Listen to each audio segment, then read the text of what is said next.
And a time lapse from our Charlottesville camera about the 5 o'clock hour. We had some showers roll through. They've come and gone. Some folks saw a rainbow, and certainly right now things are a little bit more calmer. 82 is our current reading, made it up to 88 today, but the dew points, again, measure moisture content in the atmosphere. It's a better barometer, if you will, for that. And the higher the number, there's more humidity in the air. So right now, 82 after the rain feels like 91, and we've had just under 1/10 of an inch of rain. Currently in the Shenandoah Valley, 83 there at the airport, 86 the high today, and it was breezy at times, a gust there of 20 miles an hour. So most locations are in the lower 80s at this hour, a few exceptions. And here we go with the review with NBC 29's exclusive dual pole triple Doppler radar over the last several hours. We had a line of storms that came out of West Virginia. They kind of weakened over the Shenandoah Valley, and then parts of the line intensified as they moved farther east across central Virginia. Right now, some heavier downpours throughout Fluvanna County, working into portions of Buckingham. Some heavier rain here with a thunder shower from Palmyra out toward Wildwood and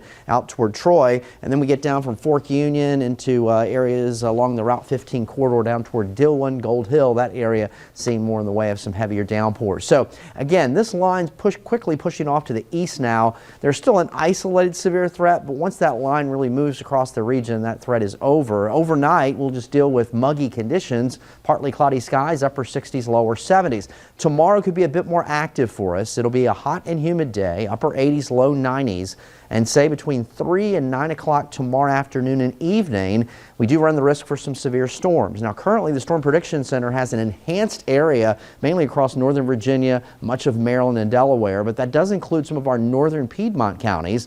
We're under a slight risk here across Albemarle and back into Rockingham and Fluvanna and Augusta counties. Nelson, again, cannot completely rule out a few tornadoes. There'll be some spin in the atmosphere and a marginal risk farther south. So just be weather aware for tomorrow, especially between 3 and 9 o'clock as we'll watch some of these storms line up. There's a couple of fronts off to our north and west. There's going to be a little disturbance right along that boundary tomorrow, so that may increase the threat for severe weather. Meanwhile, this is what's left of Tropical Storm Marco, now a depression that's moving away from the U.S. But Tropical Storm Nana currently is forecast to come ashore here in Central America, the Belize, Guatemala area, as a tropical storm, and then it'll weaken out over the higher terrain, produce some very heavy rain. But of course, we know it's been a very active season. Next week marks the peak. Here we go with Futurecast. This is that line I was showing you on the radar. That pushes east here tonight, and then overnight will quiet down. It'll be a muggy overnight. Temperatures in the morning either side of 70. But as we head into the afternoon, we heat up, upper 80s, low 90s, and then we'll watch for some of these storms after 3 o'clock and beyond, because any of these could go severe. Main threat damaging wind gusts, can't completely rule out an isolated tornado, and then activity will wind down tomorrow evening. Friday, another front comes through, but the chance of rain's a lot lower. But once that front clears the region, we get a big drop in the humidity and the temperatures too as we head into the weekend.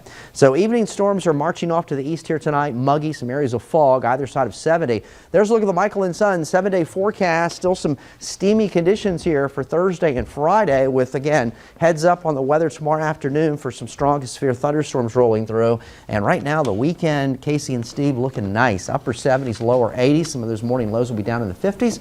And we look to carry some dry weather into the start of the Labor Day weekend on Monday. All right, there's some reason to celebrate. Thank you, Eric. Thank you.